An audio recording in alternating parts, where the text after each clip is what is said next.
Assalamualaikum warahmatullahi wabarakatuh. Waalaikumsalam warahmatullahi wabarakatuh. Pertama-tama, saya ucapkan terima kasih kepada audien yang berpartisipasi dalam kegiatan ini. Sebelumnya, perkenalkan kami dari kelompok 1 Offering D16 dengan anggota saya sendiri Intan Nurwibawanti.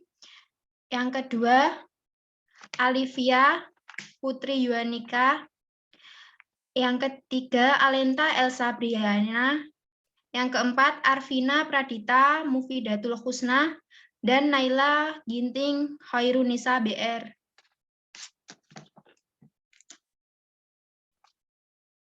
Sebelumnya, saya akan mempresentasikan materi mengenai kasus ceramah Ustadz Khalid Basalamah terkait hukum wayang. Baik, langsung saja.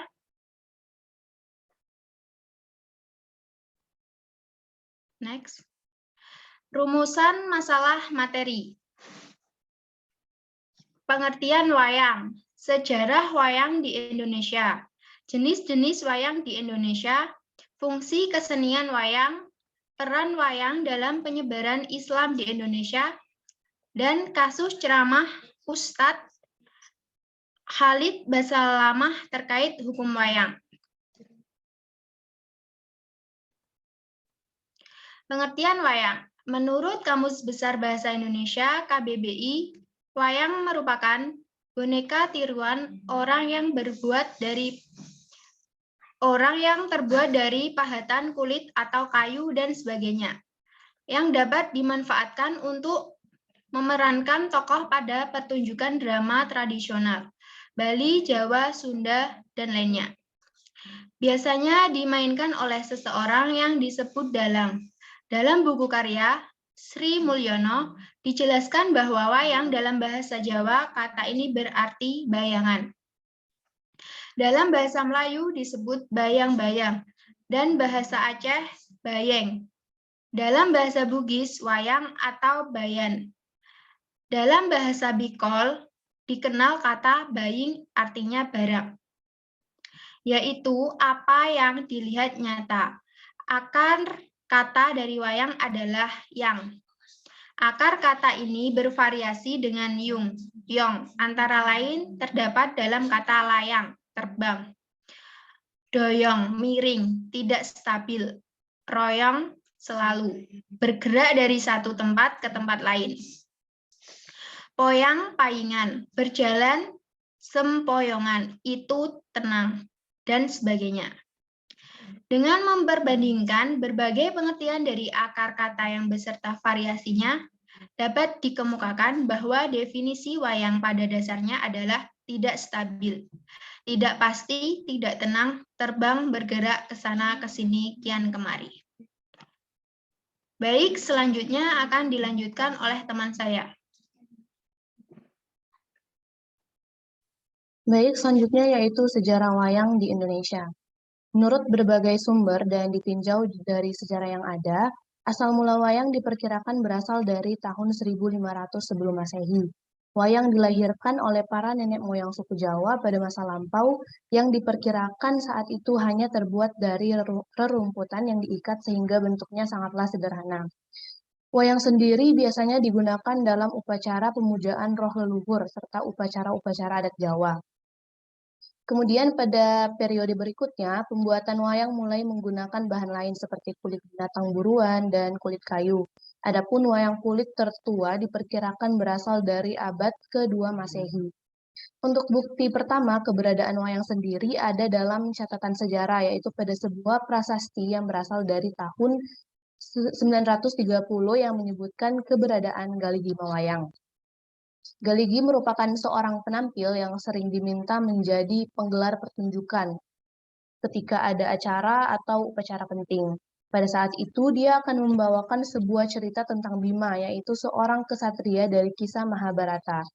Penampilan Galigi tercatat dalam sebuah kakawin Arjuna Wiwaha yang dibuat oleh Empu Kanwa pada tahun 1035, yang menggambarkannya sebagai seorang yang cepat dan hanya berjarak satu wayang dari Jagat Karana. Kata jagat karana merupakan sebuah metafora dari kehidupan nyata kita dengan dunia pewayangan, di mana jagat karana sendiri artinya penggerak dunia atau dalang terbesar yang hanya berjarak satu layar dari kita. Perkembangan wayang kemudian terus berlanjut. Cerita-cerita yang dimainkan pun kian berkembang. Kisah Punakawan yang terdiri dari Semar, Petruk, Gareng, dan Bagong merupakan kisah yang terkenal dalam perwayangan Jawa. Seiring dengan masuknya agama Hindu-Buddha ke Indonesia, hasanah kisah-kisah dalam pertunjukan wayang pun makin berkembang. Kisah Mahabharata dan kisah Ramayana merupakan dua contoh kisah yang populer pada masa Hindu-Buddha saat itu. Kedua epik ini memiliki kesinambungan plot yang lebih menarik dan unik, menjadikannya sebagai isi utama dari semua pertunjukan wayang pada abad ke-10 sampai 15 Masehi. Ketertarikan masyarakat Jawa akan seni pertunjukan wayang pada masa tersebut juga berpengaruh terhadap proses penyebaran agama Islam di Tanah Jawa. Contohnya yaitu Sunan Kalijaga. Beliau menggunakan wayang sebagai media untuk berdakwah dengan cara menggelar pertunjukan wayang dan memainkannya untuk mengundang banyak orang datang. Nah, untuk penjelasan lebih lanjut akan disampaikan pada slide selanjutnya. Untuk itu saya serahkan kepada Alivia.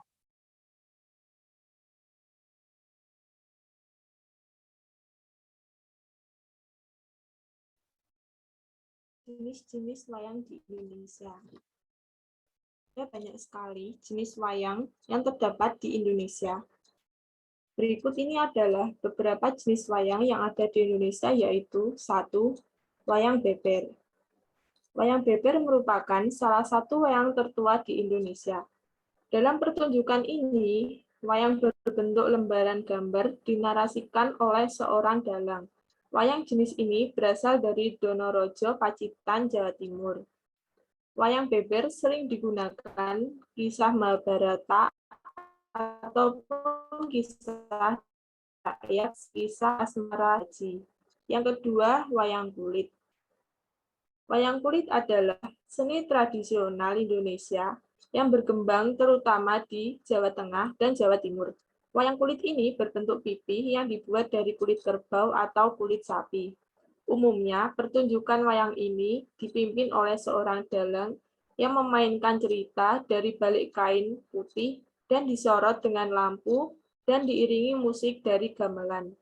Cerita yang dibawakan biasanya cerita religius dan cerita rakyat. 3. Wayang golek. Wayang golek adalah wayang yang dibuat dari kayu dan berbentuk 3 dimensi. Nama golek dari serapan bahasa Jawa yaitu goleki.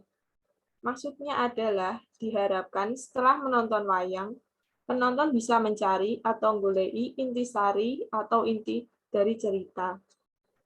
Wayang golek dibawakan dalam bahasa Sunda dengan cerita yang bersumber dari kitab Mahabharata dan Ramayana. Yang keempat, wayang klitik atau karucil.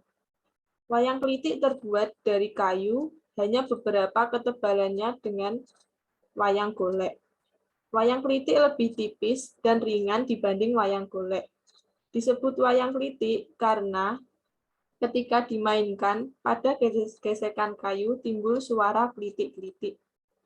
Biasanya wayang ini mengangkat cerita dari kerajaan Jawa Timur seperti Kerajaan Kediri, Kerajaan Majapahit, dan Kerajaan Jenggala.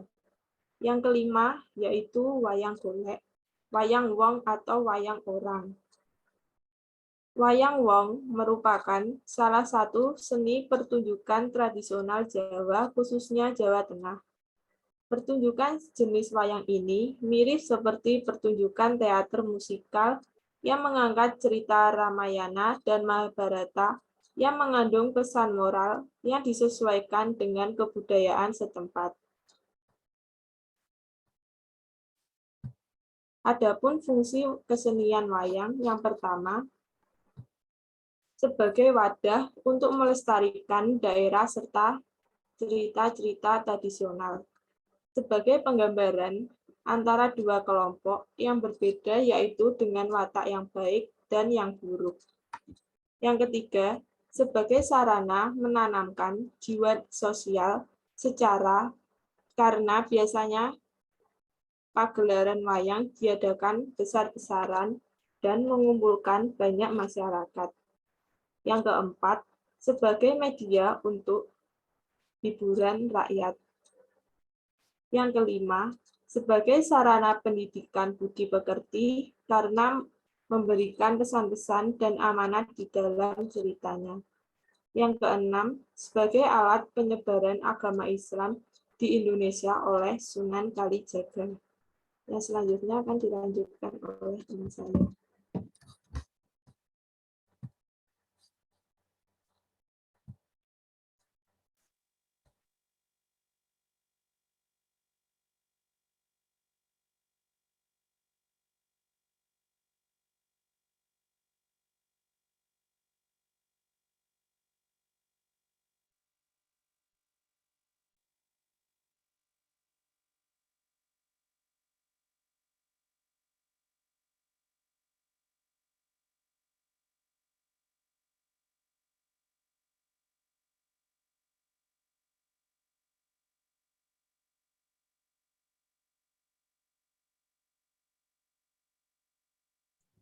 Mohon maaf, suaranya tidak terdengar.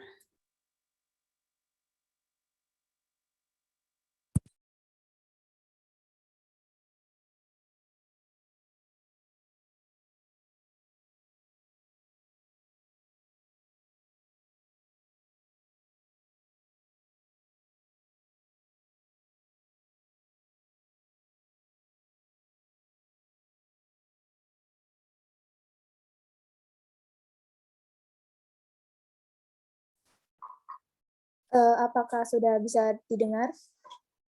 Sudah. Sudah bisa. Mohon maaf sebelumnya, saya lanjutkan, yaitu peran wayang dalam penyebaran agama Islam di Indonesia. Wayang telah berperan penting sebagai media dakwah Islam sejak zaman dahulu. Dakwah merupakan bagian dari ibadah yang memiliki pesan dan tujuan yang mulia. Islam datang ke Nusantara dengan damai, ajaran Islam diterima masyarakat tanpa ada paksaan. Di Pulau Jawa, Islam disebarkan para ulama yang dikenal dengan julukan Wali Songo, yang terdiri atas Sunan Gresik, Sunan Ampel, Sunan Bonang, Sunan Derajat, Sunan Kudus, Sunan Giri, Sunan Kalijaga, Sunan Muria, serta Sunan Gunung Jati. Melalui dakwah kultural. Dakwah melalui wayang pertama kali diperkenalkan oleh Sunan Kalijaga. Sunan Kalijaga memiliki nama kecil yaitu Raden Said. Dia merupakan salah satu wali songo yang terkenal dan dilahirkan pada tahun 1455 Masehi. Dikutip dari laman uny.ac.id, melalui media wayang Sunan Kalijaga, kemudian menjelaskan kepada masyarakat tentang meninggalkan adat dan kebiasaan yang bertentangan dengan ajaran Islam. Akan tetapi, budaya dan kesenian yang sekiranya dapat ditanamkan pada ajaran Islam akan tetap dipertahankan serta digunakan sebagai media dakwah oleh Sunan Kalijaga. Sunan Kalijaga juga kerap memakai nama samaran seperti Ki Dalang karena kemampuan beliau dalam mengajarkan Islam kepada masyarakat melalui pertunjukan kebudayaan dan kesenian. Sunan Kalijaga menggunakan wayang sebagai salah satu media dakwahnya dengan mengenalkan Islam melalui pertunjukan wayang yang sangat digemari oleh masyarakat.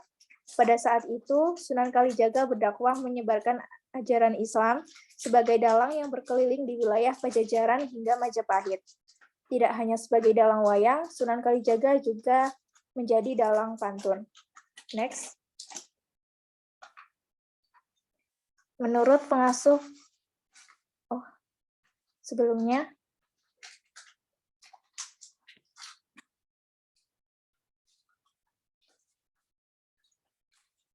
slide ke-10,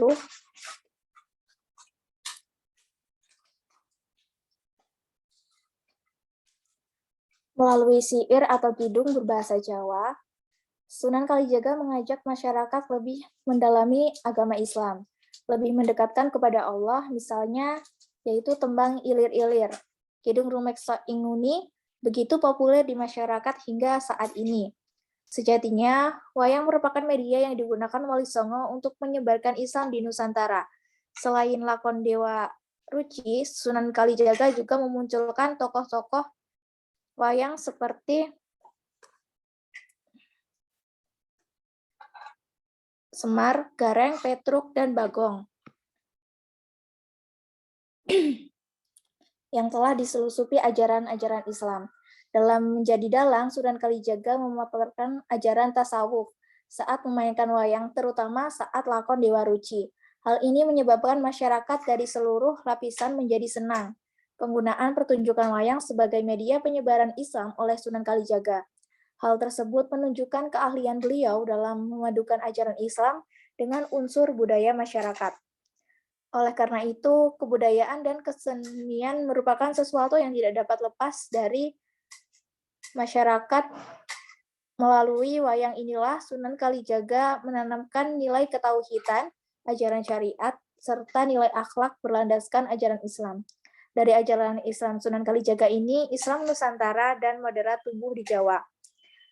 Lalu secara garis besar, peran wayang dalam penyebaran Islam yaitu yang pertama, wayang pada masa perkembangan agama Islam digunakan sebagai media untuk mengenalkan dan mengajarkan ajaran tauhid atau ajaran ketuhanan. Yang kedua, sebagai suatu media dalam menyebarkan ajaran Islam. Dan yang ketiga, wayang kulit sebagai media pendidikan dan penyebaran agama Islam di Pulau Jawa memiliki cakupan yang sangat luas, baik itu menyangkut nilai-nilai kesusilaan, kesopanan, kepahlawanan, kepemimpinan, bahkan juga yang menyangkut nilai-nilai ketuhanan. Selanjutnya akan dijelaskan oleh partner saya, Alenta.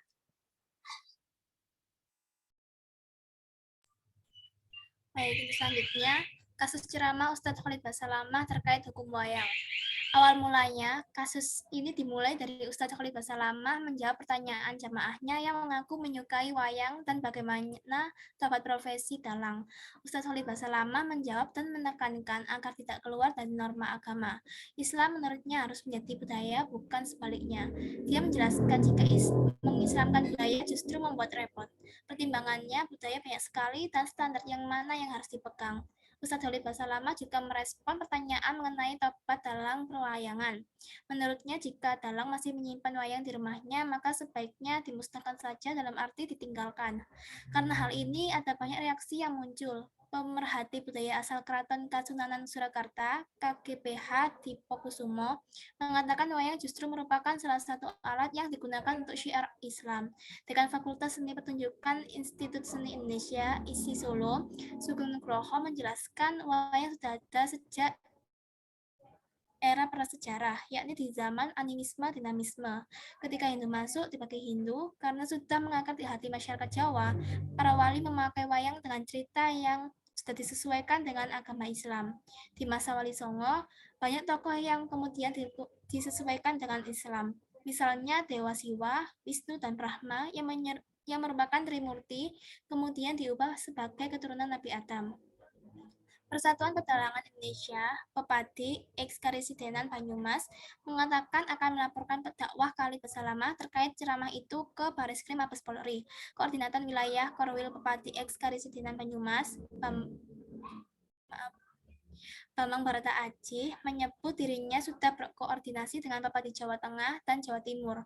Namun pihaknya masih akan memberikan kesempatan agar Ustadz Khalid Basalamah meminta maaf secara terbuka sebelum melaporkan isi ceramah soal wayang haram tersebut di Bareskrim Mabes Polri. Oke, next.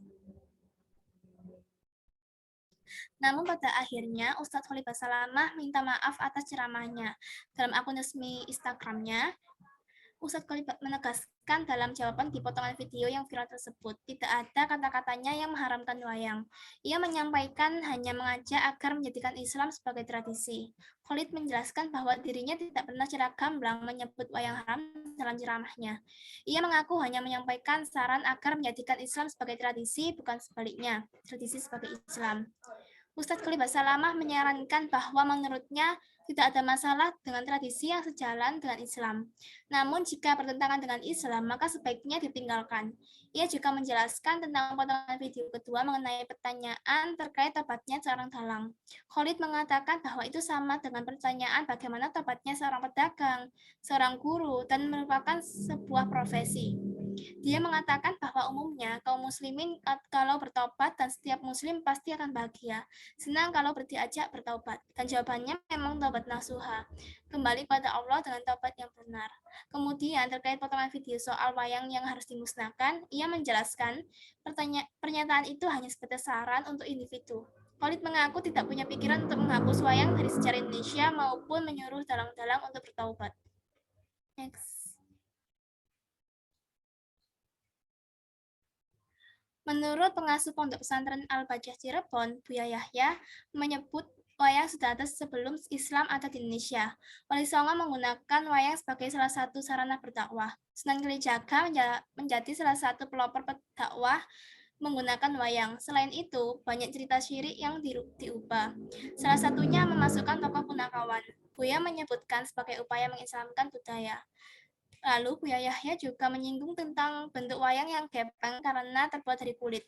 Buya menjelaskan alasannya bahwa gambar yang haram yaitu berbentuk dan berjasad seperti patung. Tak hanya bentuk tetapi rupa tokoh wayang tidak menyerupai manusia. Contohnya seperti tokoh Arjuna yang diceritakan sebagai tokoh wayang paling ganteng, tetapi rupa Arjuna dalam wujud wayang kulit tidak seganteng yang diceritakan. Menurut Ketua Majelis Ulama Indonesia (MUI) bidang ekonomi, syariah, dan halal, Kiai Haji Salahuddin Al-Ayyub, menjelaskan terkait hukum wayang ini dapat dijelaskan melalui tujuan penggunaan wayang dan hukum wayang itu sendiri. Menurutnya, umumnya wayang dikenal secara luas digunakan dengan tujuan menyampaikan informasi, nilai-nilai kebaikan hingga sarana dakwah Islam. Sehingga dari sisi ini tidak ada alasan yang membuat wayang menjadi haram. Dia menegaskan sesuatu yang bernilai positif hingga membawakan kebaikan. Maka sesuatu itu dalam Islam diperbolehkan, bahkan dianjurkan. Adapun hukum Islam terkait objek wayang itu sendiri dalam Islam disebut mubah atau boleh, sehingga bukan menjadi benda yang dilarang. Untuk selanjutnya akan dijelaskan oleh teman saya, Intan.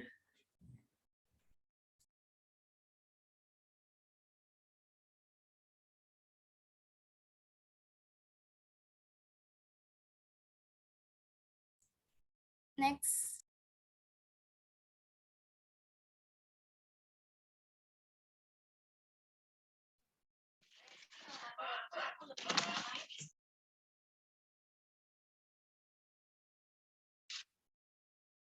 Baik, kesimpulan materi di atas yaitu wayang merupakan boneka tiruan orang yang berbuat dari pahatan kulit atau kayu yang dapat dimanfaatkan untuk memerankan tokoh pada pertunjukan drama tradisional.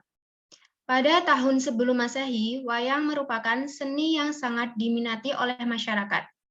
Sehingga ketertarikan masyarakat Jawa pada seni pertunjukan wayang pada masa tersebut juga berpengaruh terhadap proses penyebaran agama Islam di tanah Jawa. Dikarenakan para wali songo ingin bagaimana membawa wayang sebagai sarana untuk berdakwah, maka banyak kisah syirik diubah. Bentuk dari wayang pun dibuat penyet menjadi tipis, bukan terbentuk berjasad untuk menghindari bentuk menyerupai patung, yang dimana hukumnya haram. Menurut Bung Yahya, ulama pada saat itu telah demikian rupa mengemas penyampaian dakwah dengan wayang untuk menghilangkan kesyirikan dari cerita pewayangan itu sendiri. Maka dari itu bisa dikatakan bahwa hukum dari wayang sendiri adalah mubah.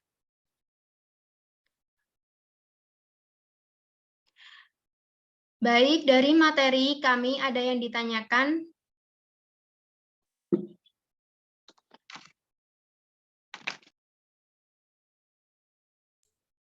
Silahkan untuk audiens, jika ada pertanyaan, silahkan untuk raise hand.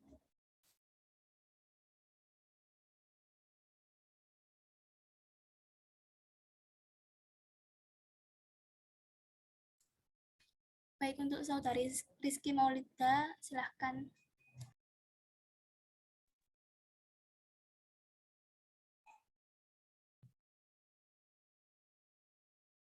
Kenapa wayang yang dipilih sebagai media penyebaran Islam oleh para wali?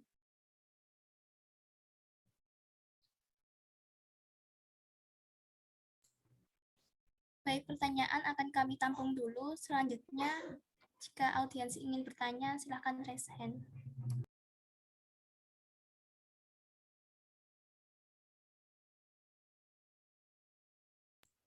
Baik, untuk Saudari Andari Rahmi, silakan. Baik, saya ingin bertanya, bagaimana hukumnya berdakwah menggunakan wayang seperti yang dulu dilakukan oleh Sunan Kalijaga? Terima kasih. Baik, terima kasih atas pertanyaannya. Sebelumnya akan kami diskusikan terlebih dahulu.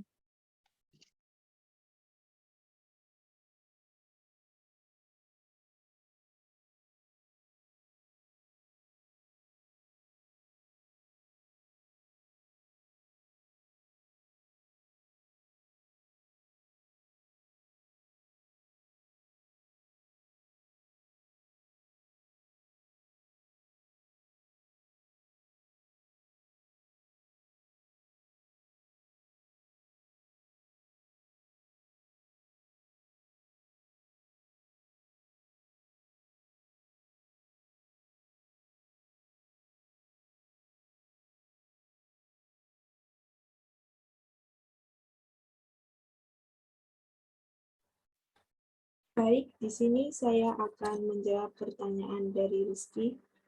Mengapa wayang digunakan sebagai penyebaran Islam oleh para wali? Jawabannya adalah karena kesenian wayang kulit telah mendarah daging pada masyarakat Indonesia, khususnya Jawa dan Bali, sehingga sulit untuk menghilangkan dan menggantikan dengan kebudayaan Islam. Karena kesulitan untuk menghilangkan sesuatu yang telah melekat di hati, maka para wali songo tidak kehilangan akal. Agar dakwah yang mereka lakukan berjalan lancar, maka salah satu cara yang ditempuh adalah dengan cara memasukkan ajaran Islam ke dalam pertunjukan wayang kulit.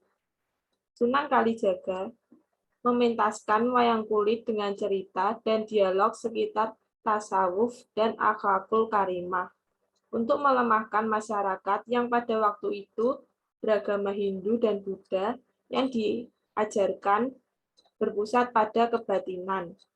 Pada masa itu, masyarakat saat Majapahit masih cukup berkuasa, Sunan Kalijaga berusaha memasukkan unsur-unsur Islam yang kompleks dalam kisah pewayangan yang sudah mendarah daging di kalangan penduduk Majapahit. Dengan melakonkan cerita Mahabharata, para mubalik dapat memasukkan unsur-unsur sendi kepercayaan atau akidah, ibadah, dan juga akhlakul karimah. Sehingga pada masa itu, wayang dijadikan sebagai alat metode dakwah Islam oleh para wali dan mubalik dengan tujuan supaya pengikut agama Islam bertambah banyak, khususnya di wilayah Jawa. Bagaimana, Rizky?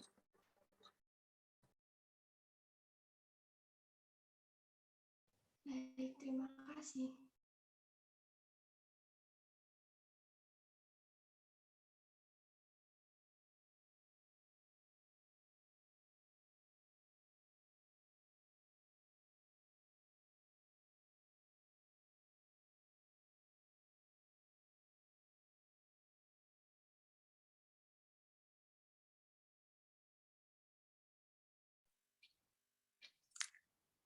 Baik, di sini saya akan menjawab pertanyaan dari Andari Rahmi.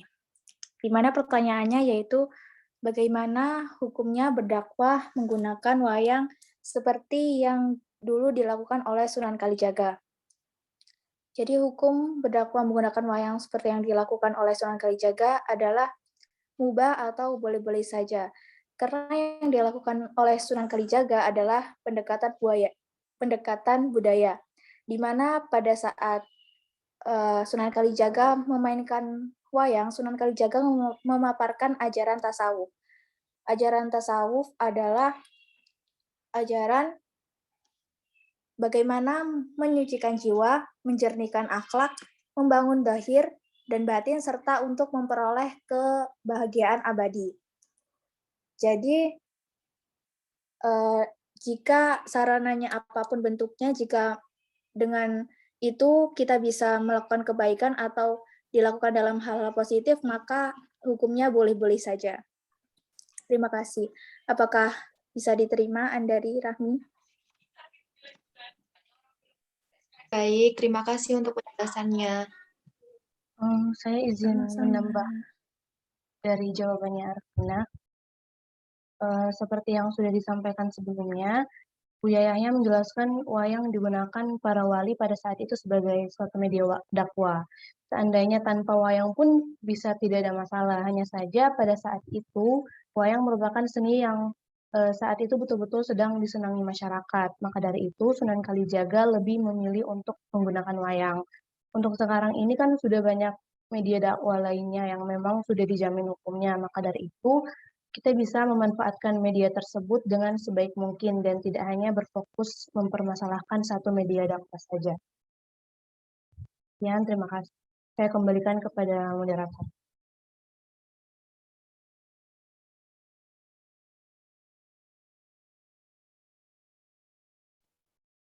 Baik, gimana teman-teman? Jawabannya sudah bisa dipahami? Sudah, terima kasih.